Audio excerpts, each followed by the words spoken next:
What's going on, guys? Welcome back to another class. So in today's lesson, I'll be taking you guys through my top 5 tips for beginners when it comes to Final Cut Pro 10. Alright, let's get started. So without wasting much of your time, let's go straight to it. My tip number 1, use shortcut keys a lot. This is what you do. Get yourself a notebook, especially if you're someone that forgets things easily. Hover around the keys or the names on the software itself, and with that you're going to see the name and also the shortcut keys of that name or the symbol on the software popping out. Then this is what you do. You write down those shortcut keys in your notebook. Also, when you go to the top on your drop down menu, you will see a lot over there. Write them down so you don't forget. But if you're someone that really want to go or want to take it to the next level or want to customize it to your own preference, this is what you do. Go to the top, click on the Final Cut Pro sign over there, click on command, and then click on customize. Then over there you can customize it to your own preference or to your own liking. I recommend this video.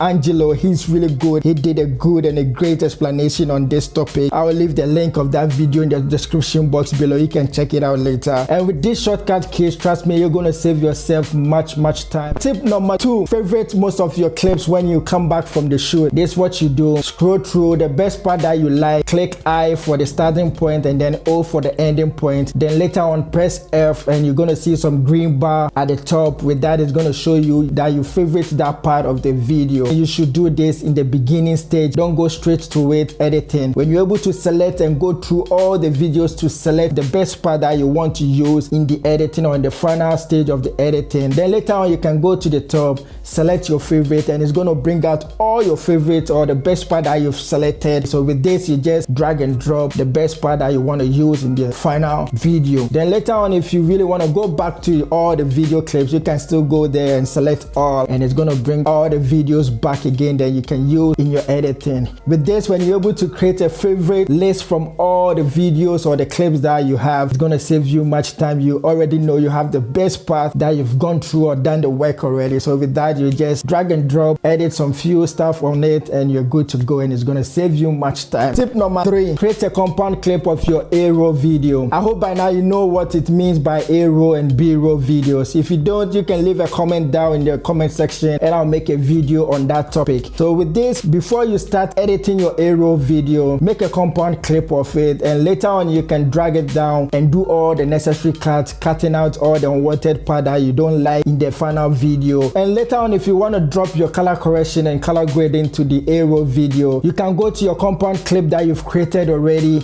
and with that you can do the color correction and grading on that, and it's going to affect the whole video on your timeline since it's all in the compound clip and it's seen as one video clip. And with that, it's going to save you much time. You don't need to do color correction on all the videos, and with that, it really works well with A-roll videos, because since A-roll video, it's just like this video I'm doing, I'm sitting down, the camera settings and the lighting is all the same. So with the video, it's gonna be the same. When I use the color correction on that, it's not gonna affect anything. It's gonna be the same video, and it's gonna save me much time along the lines, especially if you're doing some YouTube video with the length of 10, 15, 20 minutes and you have a lot of A-roll videos to do the color correction and grading. So yeah, stick to that, and it's gonna save you much time. Before we go to tip number 4, if you're really enjoying this, don't forget to subscribe and also to like this video and drop your comment down below. I would really appreciate that. Alright, let's go to tip number 4. Save a preset of your color grading and color correction, and also with your audio settings. I do that a lot.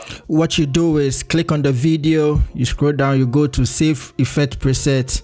Over there you can change the name. So with this, let's change it to tutorials, or let's say tutorial 1. Then you go to category. Over there you can choose wherever you want to place it. We'll place it under color. We click on save. Then when you go to your effect section side under color, you scroll down, then you can find the color grading effects that we save over there. So with this, you just drag and drop on the video and you're good to go. It has all the settings. From there you can just do the necessary tweaking. Also with the audio, the same thing. We click on save effect preset, we change the name, let's say tutorials, category, you choose where you want to place it. With this, we'll leave it under voice. You click on save. Then when you go to your effects section side under voice, you can see tutorials 1 over there. Drag and drop on the audio or the video you want the effect to be on. Then over there, when you click on that, you can see the effect is already showing over there. Sometimes you might even forget the settings that you used in the previous video. With this, it's gonna be there, it's gonna be the same, and it's gonna save you much time.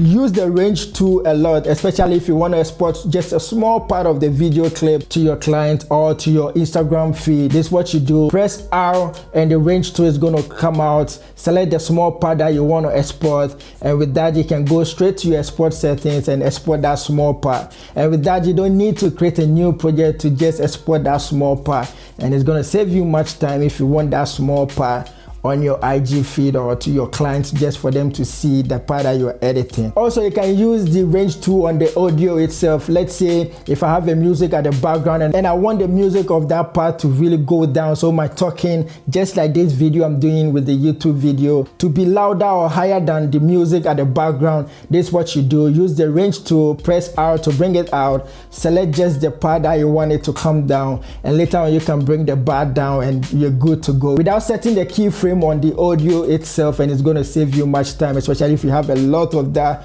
to do throughout your video editing. That's it for today, guys. If you really learned something from this, don't forget to like this video and also to subscribe to see more like this. Also, if you really have some tips that I missed that you would like to drop down for others to see and learn from that, I would really appreciate that. You can drop it in the comment section box below. All right, guys, stay safe. Love you guys.